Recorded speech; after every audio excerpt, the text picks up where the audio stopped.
The Lord be with you. A reading from the Holy Gospel according to Luke. On the way to Jerusalem, Jesus was passing along between Samaria and Galilee. When he entered a village, he was met by 10 lepers, who stood at a distance and lifted up their voices and said, "Jesus, Master, have mercy on us." When he saw them, he said to them, "Go and show yourselves to the priests." And as they went, they were cleansed. Then one of them, when he saw that he was healed, turned back, praising God with a loud voice, and he fell on his face at Jesus' feet, giving him thanks. Now he was a Samaritan. Then said Jesus, "Were not 10 cleansed? Where are the 9? Was no one found to return and give praise to God except this foreigner?" And he said to him, "Rise and go your way. Your faith has made you well." The Gospel of the Lord.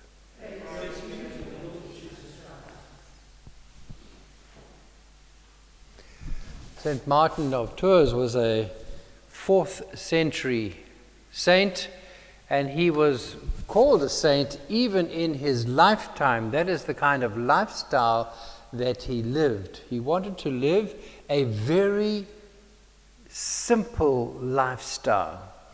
And even when he was made bishop, he still tried to live that very, very humble life as a hermit.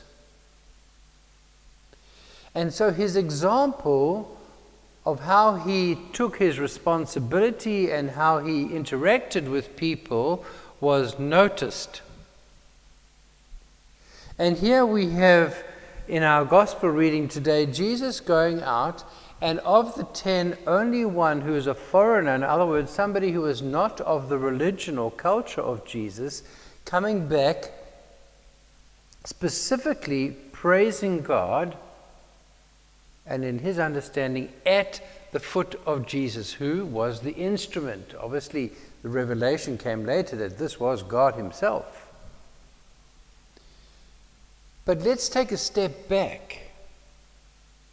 Surely Jesus knew before anything happened that there were a group of people, and he may or may not have, or he probably did know, that there were foreigners, or at least one, as we see. Look at that attitude of Jesus. Yes, it comes out later on in the story, but if we go that step back, we will see the attitude of Jesus saying, "I am here for everyone." And for some reason, when I read the story, I remember quite clearly when we were on pilgrimage once and we went through Istanbul. And when we go through Istanbul, we normally go to the cathedral church in Istanbul. And I can remember both times I've been there that the majority of people in that church were not Turkish people. They were from Africa. And I can remember that once the nuncio was there, and they were crowding around him, and they were talking. They were not speaking the local language. They were talking to him in French. Most of them were Nigerians. And they were actively involved in the parishes. This is happening all over Europe. That the foreigners are now keeping the faith alive. Imagine if we were a church that never regarded this gospel and took it seriously. We are a church of foreigners. Each one of us with any non-African blood. We were all foreigners at one stage, and we were welcomed in one way or another. This is how the church grows, and this is the beauty of this gospel. However, we are called to go further than just foreigners, and I think this is a particular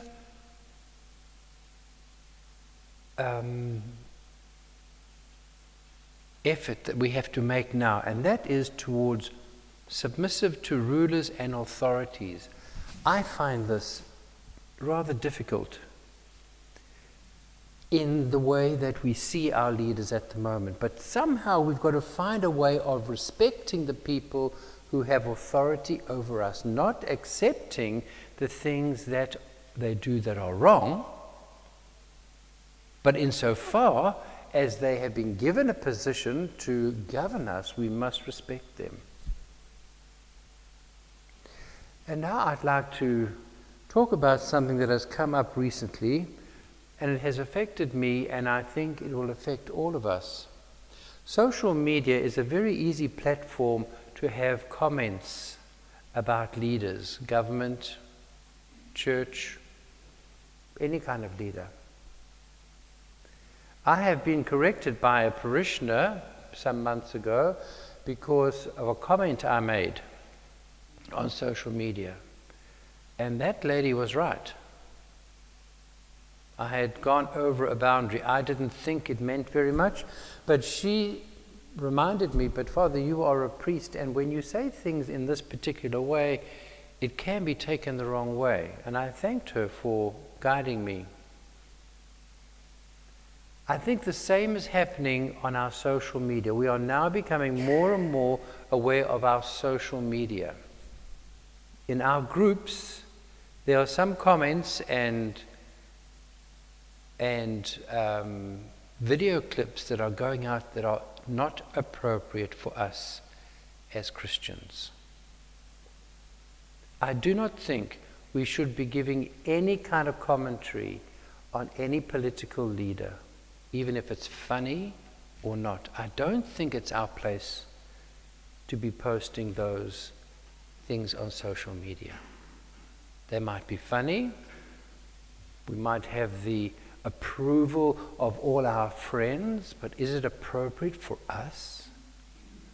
So let us be careful. I would suggest that when it comes to those social media things, that we have the attitude, as our reading says, that we do not say anything bad about any single person, whether it's a leader or not.